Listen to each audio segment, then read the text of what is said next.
now. I'm just opening up the webinar now, okay? Okay, thanks.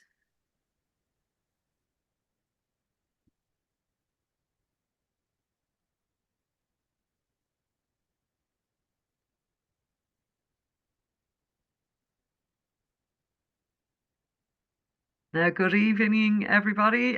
Thanks for joining the webinar this evening. I'm just going to wait a couple of minutes as people are joining the webinar. So we'll get everyone logged in and ready to go. So just bear with us a minute or two, and then we will kick off the session. So just bear with me and Karen a few more minutes, please.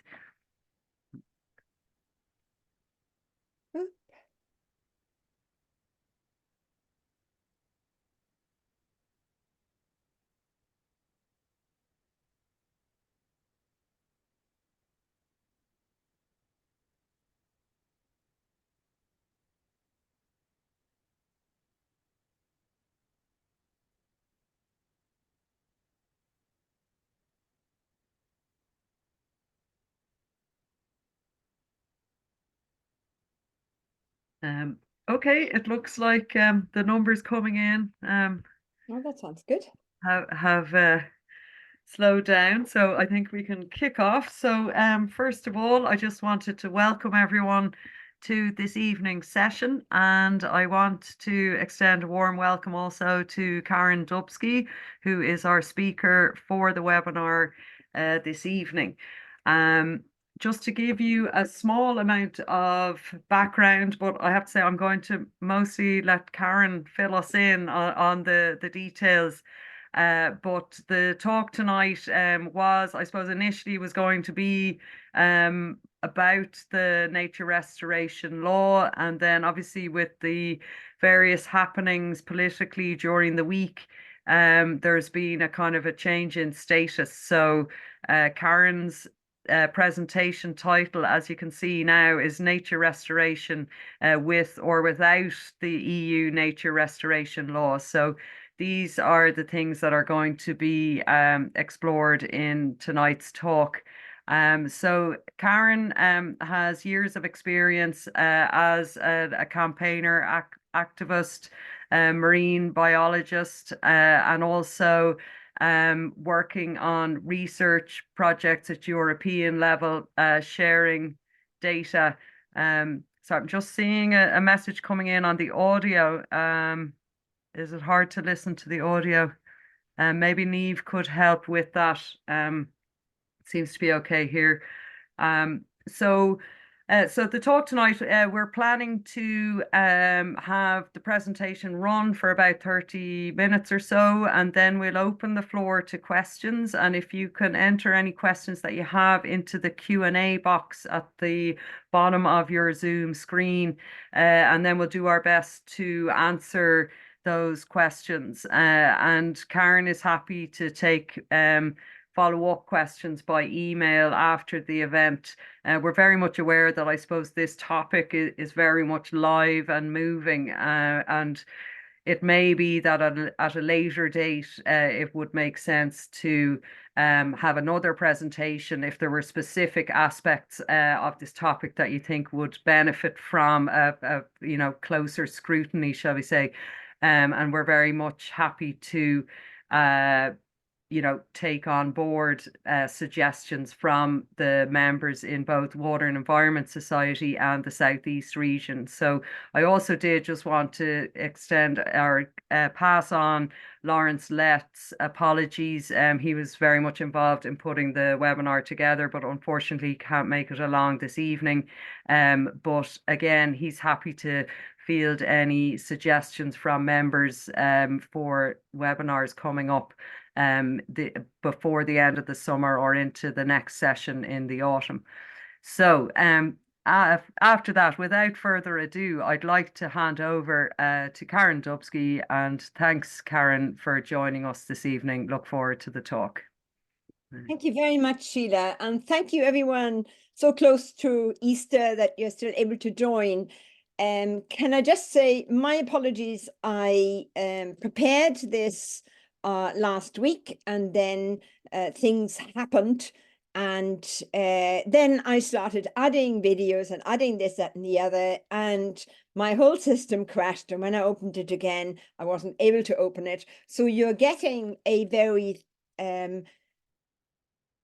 pictureless presentation, but I will undertake to restore things, and that later on for your resources, you can have one which has good photos and videos of issues where perhaps you as engineers can find solutions. So just quickly to run you through the nature restoration law.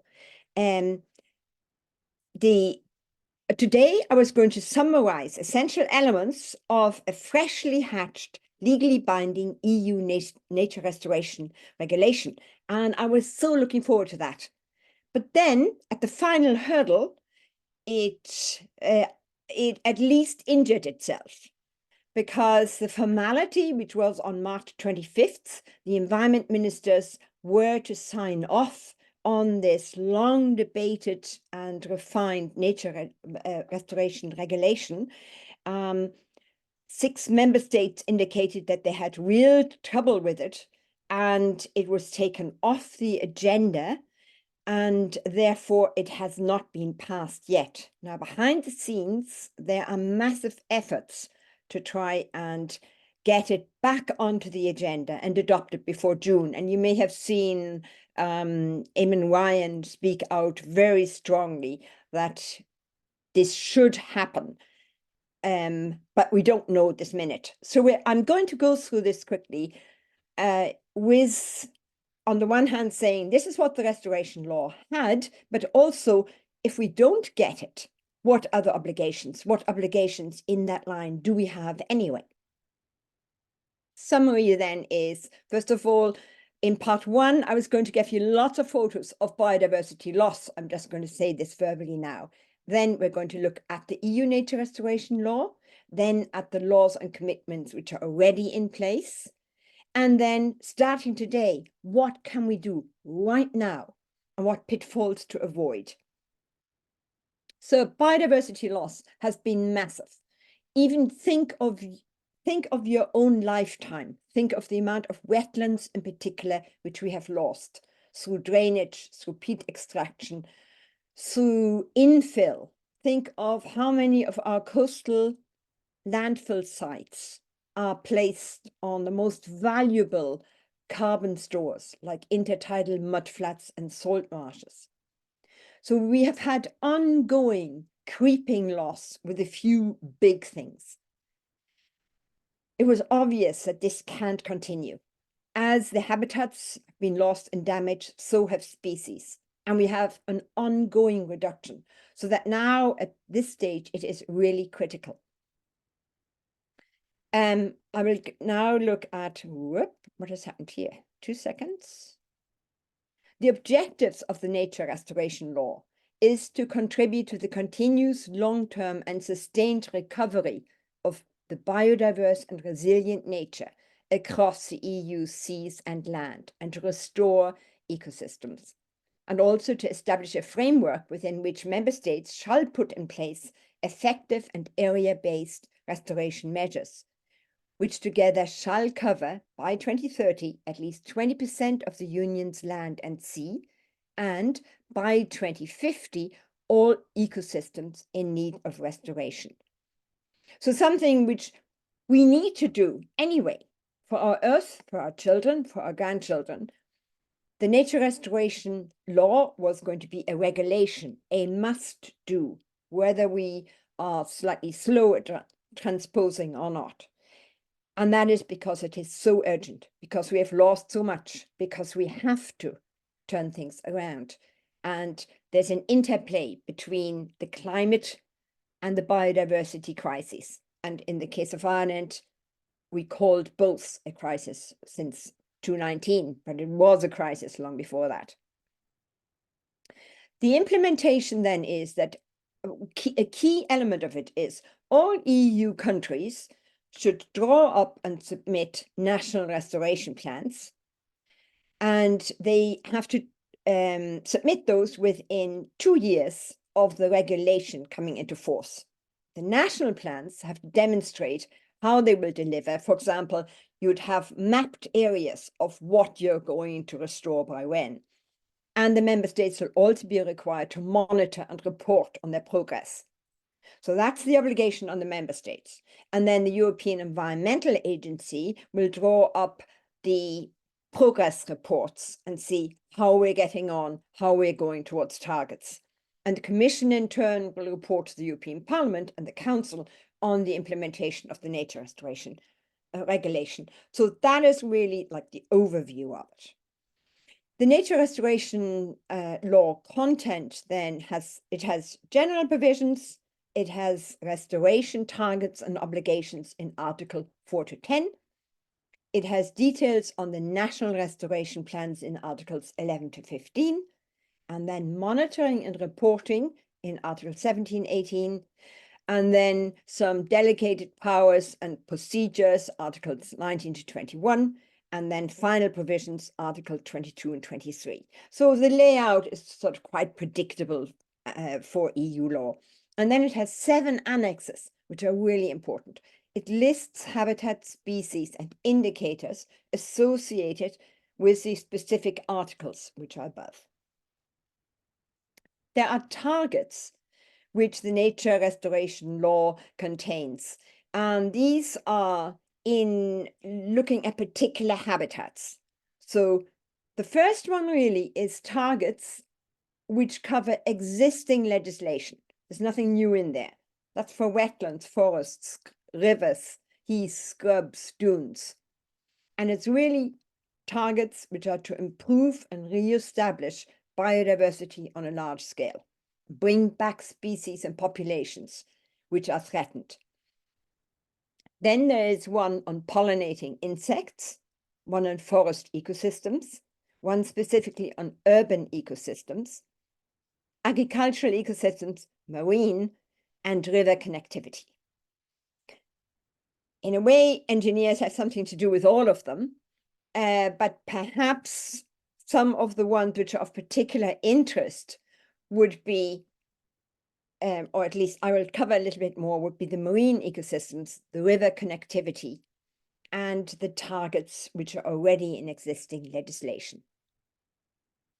In the urban ecosystems, there's probably a lot more there, like no net loss of green urban space by 2030, and an increase covered by green urban space by 2040 and 50.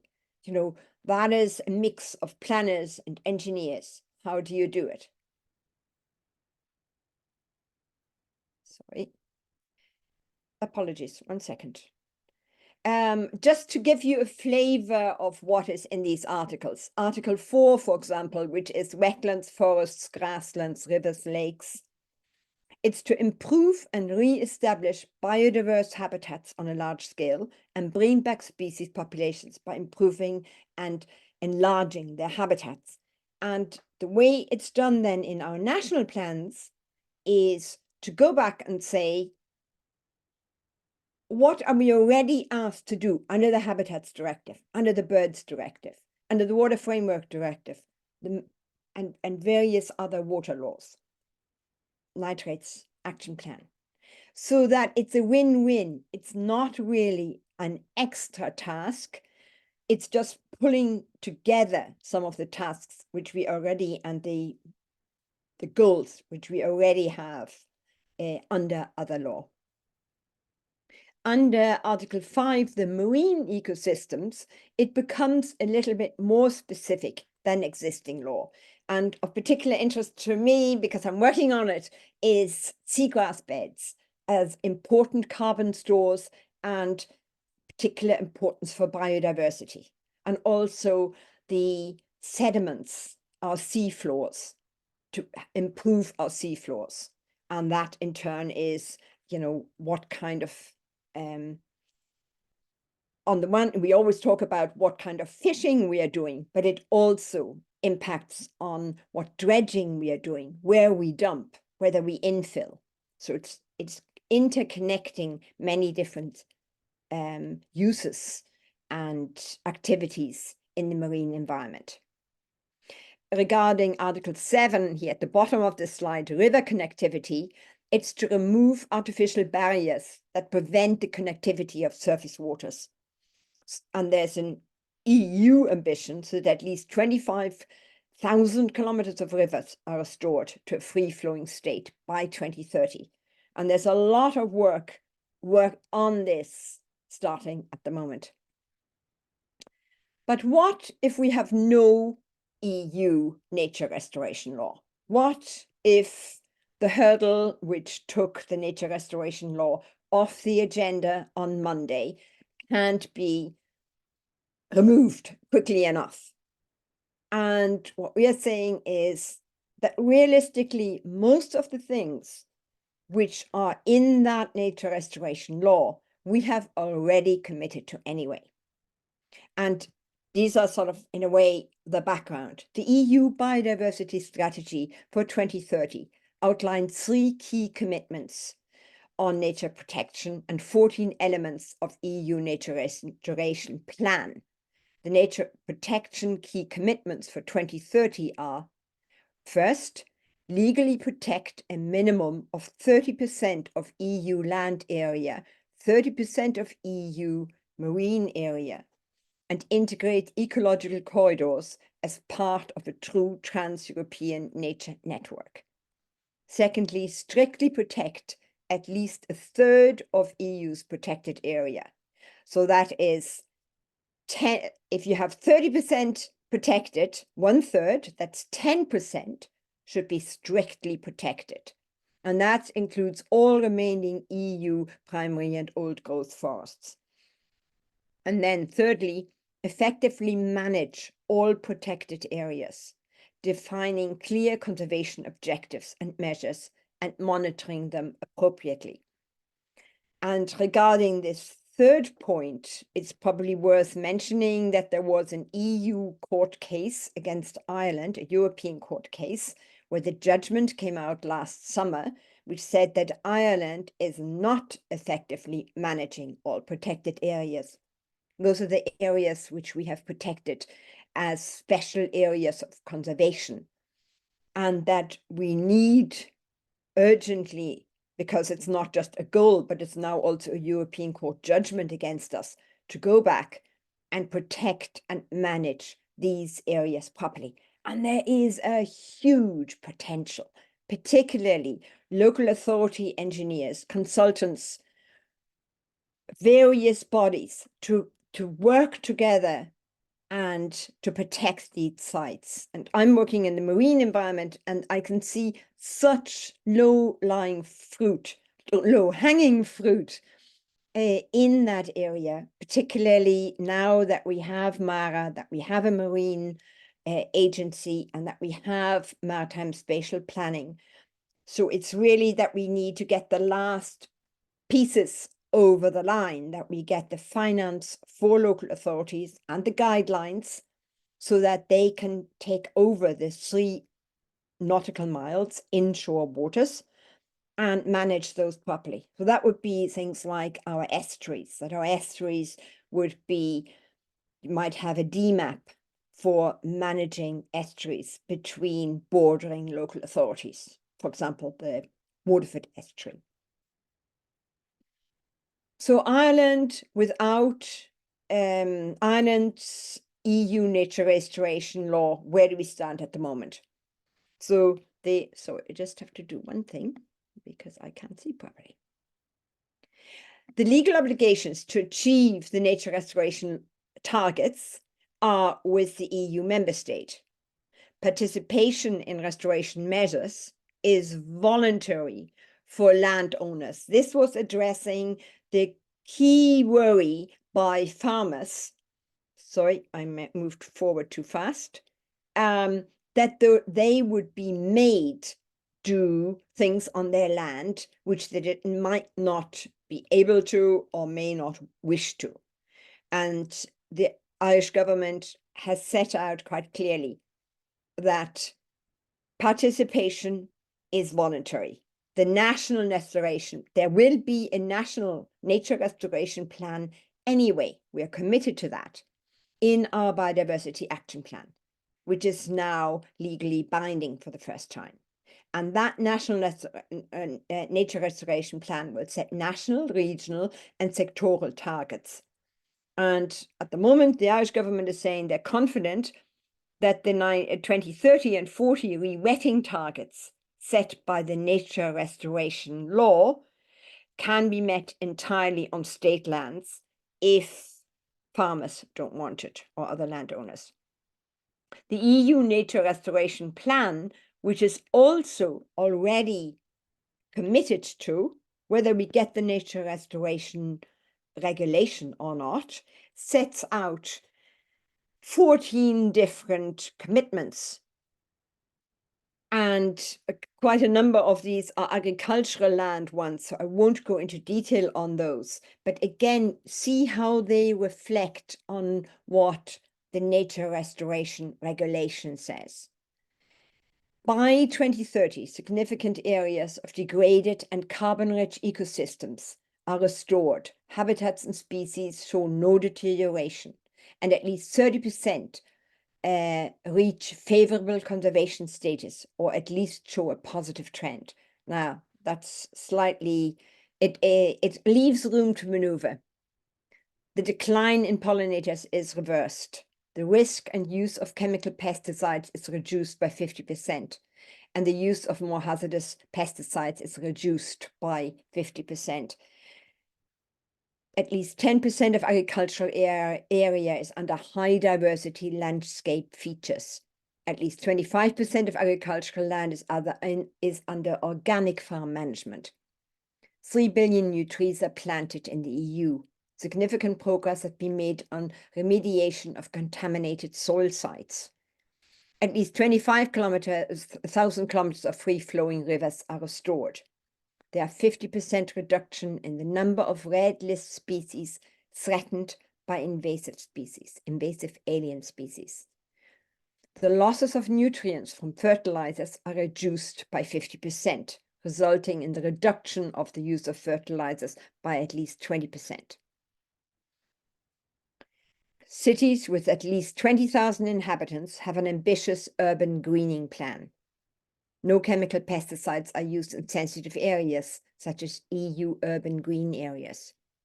The negative impacts on sensitive species and habitats, including on the seabed through fishing and extractive activities, are substantially reduced to achieve good environmental status. The bycatch of species is eliminated or reduced to a level that allows species recovery and conservation.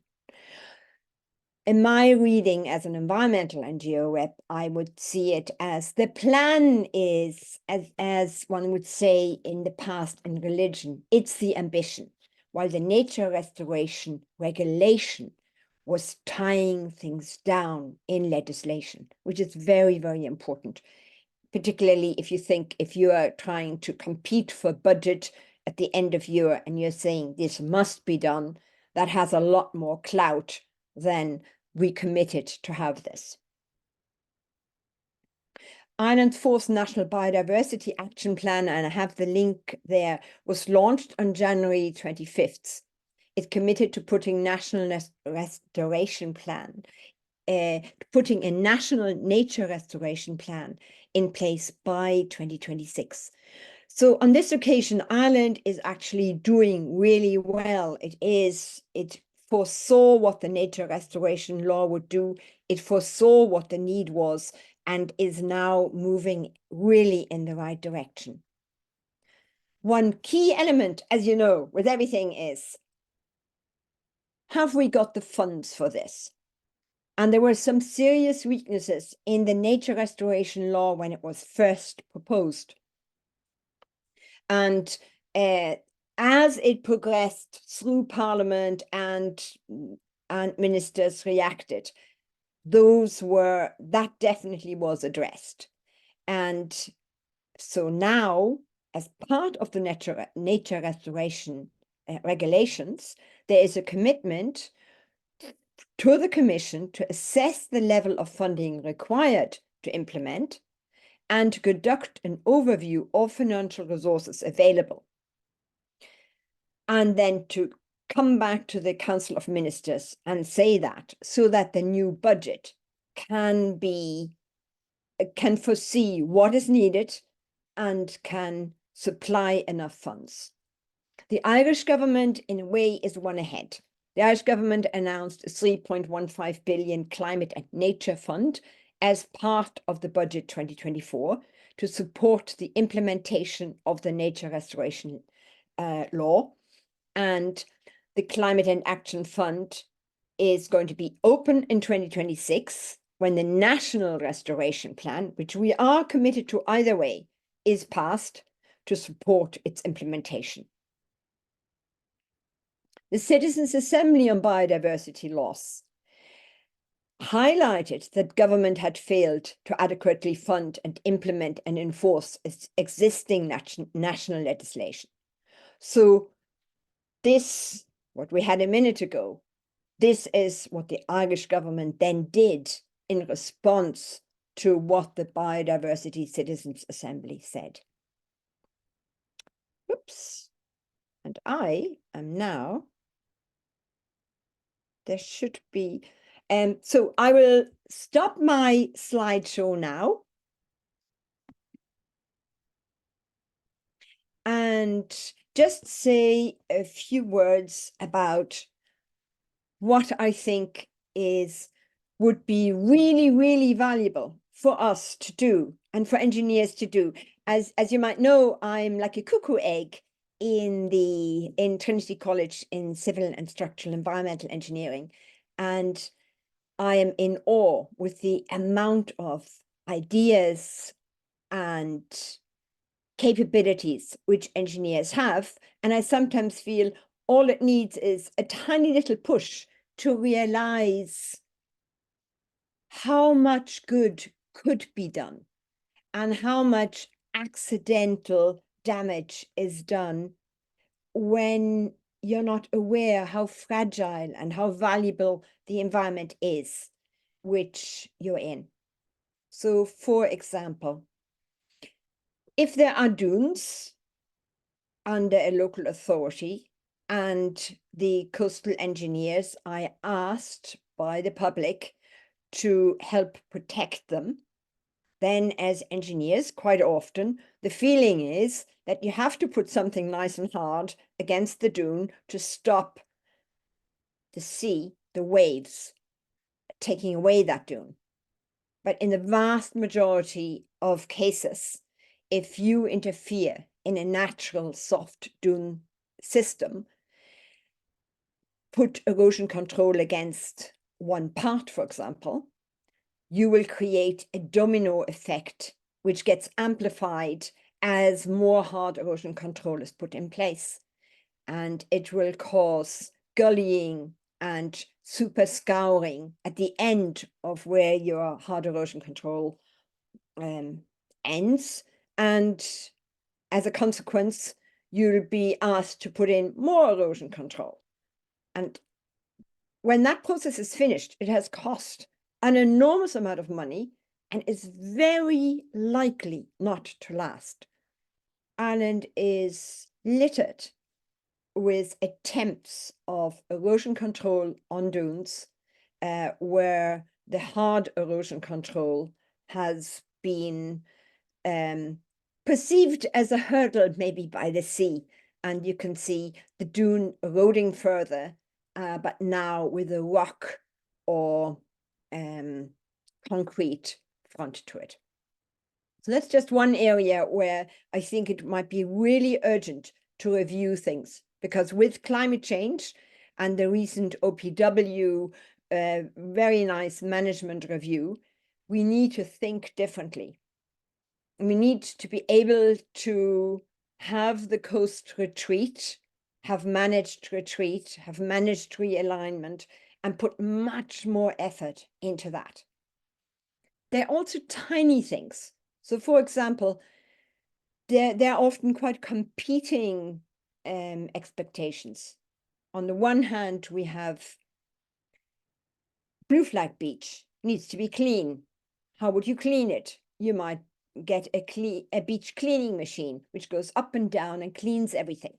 cleans the litter off and those pesky seaweeds, which have flies on them and annoy the people. But when you do that, you interfere with the actual beach building material. You're taking away the nutrients and the bits where the sand settles and forms foredunes and white dunes and would allow the system to replenish itself. There's a very nice example which I had in my well-designed earlier PowerPoint from Grattan Beach in Galway, where Kevin Lynch, Dr. Kevin Lynch, who's in NUI Galway and is also one of our regional coordinators in Coastwatch, persuaded the local authority to stop the beach cleaning, and instead of that, just do hand picking of litter, also some volunteers involved, and monitor what happens. And within a very short time, the sand, which was blowing all over the adjacent road, sorry, I forgot, they also added some chestnut sand fencing, so that combination of no more beach cleaning, so that the material was building up, explanations to the public on why it wasn't so harmful to have some insects on your seaweeds, and to invite people to watch what is happening to their beach. And within a few months, that beach was starting to bulge. Sand was accumulating. Sand fixing vegetation was arriving. And that is a very, very good example on how something can be improved and doesn't have to cost more. In fact, it probably costs less. Another example would be on your maintenance spraying, your maintenance of slipways, whether you use pesticides or what you use in urban areas, on slipways in harbors. Those are small things which seem not to be that important, but they are hugely important to getting our nature restoration, our nature to recover. And I would love to offer some field trips for engineers, because very often what I find is that once you go in your own area, in the area which you are interested in, and walk around. So for me, that would be mainly wetlands of every type, although I'm not a very good bog person, but particularly in the coastal zone. And to understand why these are so important. If you go to a seagrass bed or a salt marsh, is massive carbon stores, which we should treat like golden eggs, to look after them, to allow those salt marshes to move inland if sea level rise squeezes them, if they get inundated. Have we got a way to help farmers or landowners or even local authority land to change into salt marsh if it's low lying now? Those are the questions which we need to discuss. So I will finish now, and I would love to have discussion of some of the things and look forward to your questions. Thanks very much, Karen. You've covered a huge amount of ground there, or in your talk. So I think there'll be plenty to be talking about. And I'd also like to thank you for your offer on taking engineers on field trips to coastal areas. So that's something we'd love to do more of. So I'll just head now to the Q&A section. I'd encourage anyone, if you haven't already entered a question or there's something you wanted to follow up on, please do add your information into the Q&A box. Just for now, there's 2 or 3 questions in, so I'll just pose these to you, Karen, if that's okay. So the There's a couple in from Ezra McManaman. The first relating to artificial barriers, and the question is, what artificial barriers are referred to in the context of Article 7 river connectivity? Or do you have any examples? And the other question then is on restoration under the Habitats Directive. Is the obligation on the state rather than the local authorities or departments? And the point's made that it isn't within the scope of defined responsibility for local authorities or other bodies. Is it assigned to the EPA or the NPWS, National Parks Wildlife Service? So there's the first two. Okay, thank you very much. So on rivers, yes, I have lots of examples. So rivers, it's quite often weird. So just pretend that you're a fish and you're arriving in Ireland, you're migrating up, say a salmon or a lamprey or an eel, and you're trying to migrate up to your spawning grounds. And next thing you meet this disgusting looking round concrete pipe, which you just cannot get through. So when people think of obstacles, they very often think of weirs, which are so high that they can't jump up. But what if it is a concrete pipe? And Law Pro, particularly Fran Igo, have done some super work on field trips, going out and saying, do you think you could get through that concrete pipe if you were a fish, if the water levels were low? And you can't, but with a little bit of tweaking, you could. So if there were some ways of putting like a zigzag system at the bottom of your concrete culvert, so that you can go a little bit of the way, rest in a tiny pool, go a little bit more, go a little bit more, that culvert could become accessible. So the idea is, in some case, the barrier, like a high weir, may have to be fitted with a fish ladder or even removed, because not all of them are needed. They're just there. Some of them are relics. While for the culverts, particularly long culverts, the retrofitting may involve doing something in the culvert. If it's a large culvert, you can walk into it, you can retrofit. And Inland Fisheries Ireland and LawPro are doing some very nice work, and internationally as well. And just as a personal experience, we had a defunct sewage pipe in Ballymoney, County Wexford, which was about 1.20 meters high, at the mouth of the crossing the mouth of the stream, the Ballymoney stream, and that was identified as a barrier. And it took about 2 years of constant pushing and lobbying until Wexford County Council, who had to do due diligence, they said, while officially that sewage pipe isn't in use anymore, because there's a treatment plant since then, there's a possibility that there's some misconnections into it. So if we break that barrier, we might have raw sewage coming directly onto the beach. So we had to monitor that pipe for a year to see that nothing was coming out at any stage. And then it was removed. And the most beautiful thing about it was that the digger driver who removed it, as he was removing it, he saw eels, and he got his phone out and he videoed the eels as they moved up as he broke the barrier. And we have that video. So it's a very, very nice example, which doesn't cost so much. But there are definitely there is very good advice from Inland Fisheries and LawPro on how to do it. And we got that advice as well. And was there in the second question? Thanks, Karen. Yeah, no, those were some amazing examples. I'd love to see the video of the eels.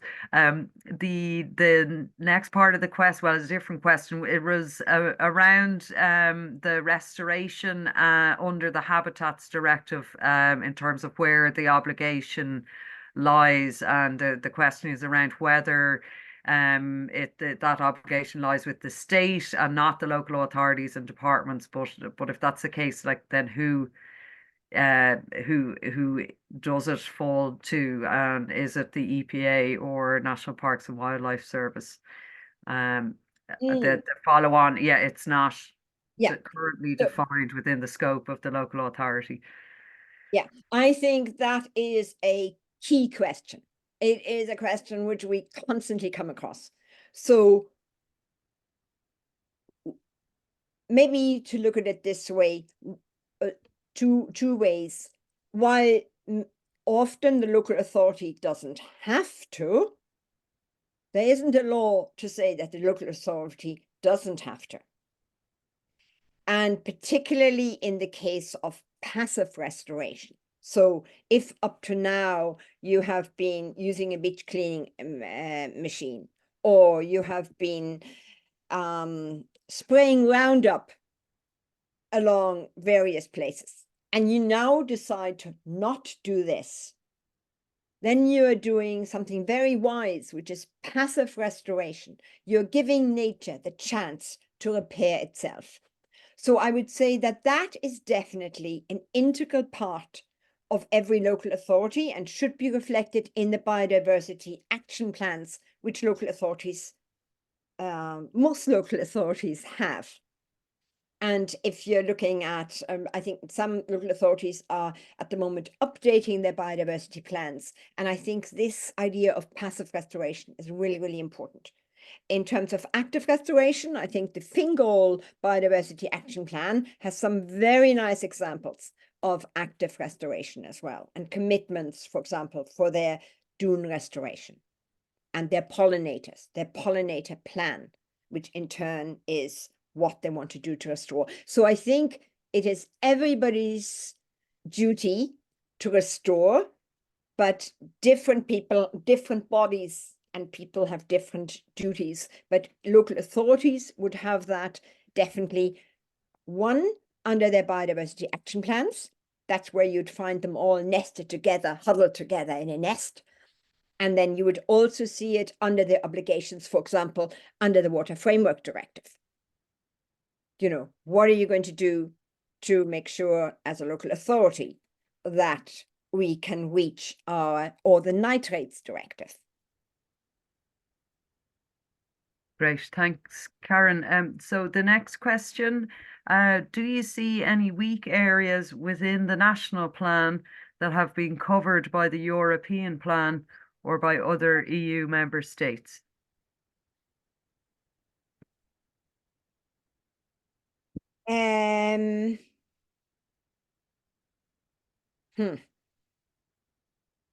I can't answer that properly. I haven't done that analysis.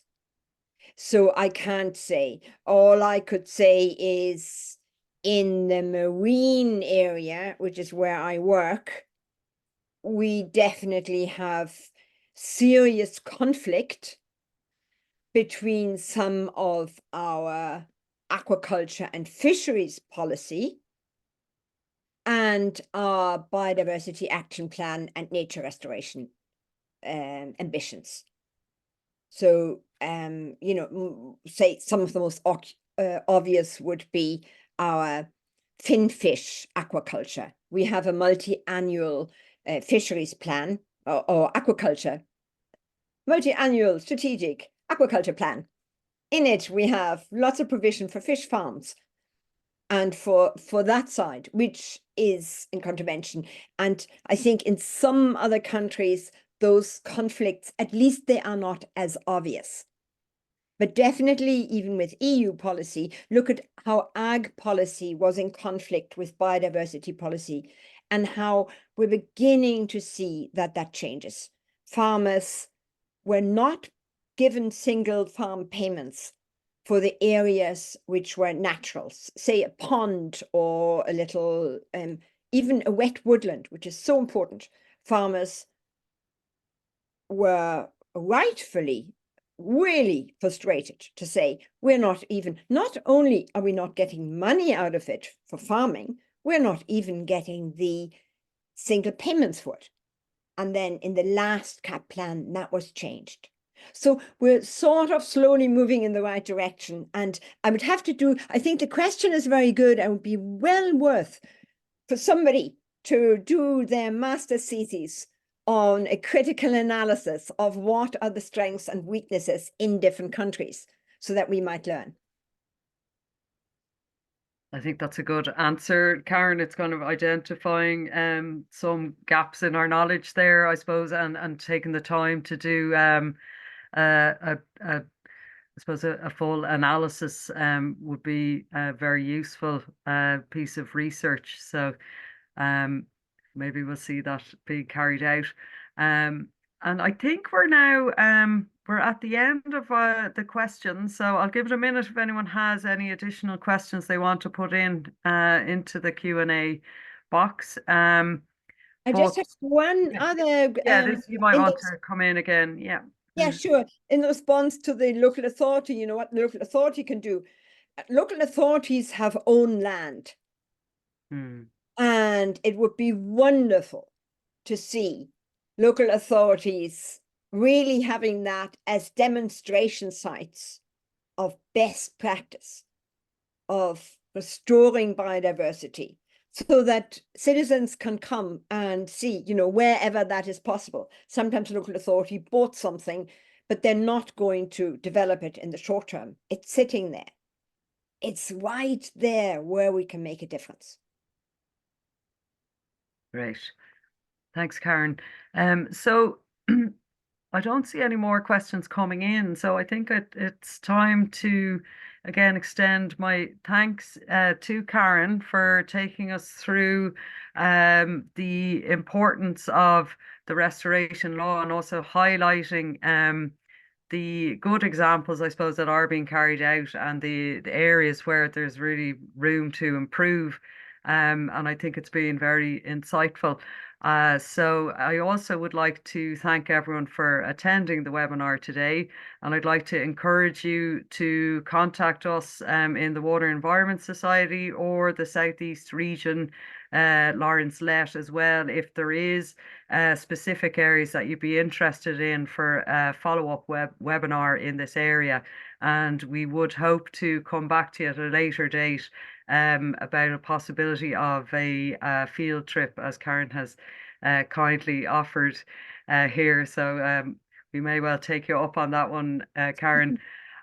So yeah, in terms of other talks coming up, there are a few more before the end of the season. The 10th of April at 1 o'clock.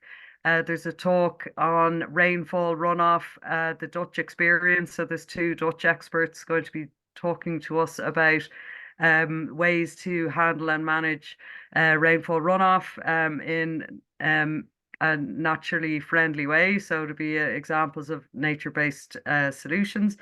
And then there's also a career development session on the 17th of April for young engineers to engage with engineers and professionals working in the water and environment sector. So if you're interested in those, please do log on to Engineers Ireland and register yourself for one or other of those events. With that, I'd just like to say again, thank you very much, Karen, and thanks everyone for attending. And I did like the mentioning of golden eggs, Karen, very on theme for the day. So I think you've left that with us, the seabed and the salt marshes as key carbon stores for us and to be looked after with great care. So that's something that we can take away. So I'm going to close off there. Thanks everyone for attending. Thank you very much. And thank you for the lovely questions. Bye-bye, Sheila. Bye-bye.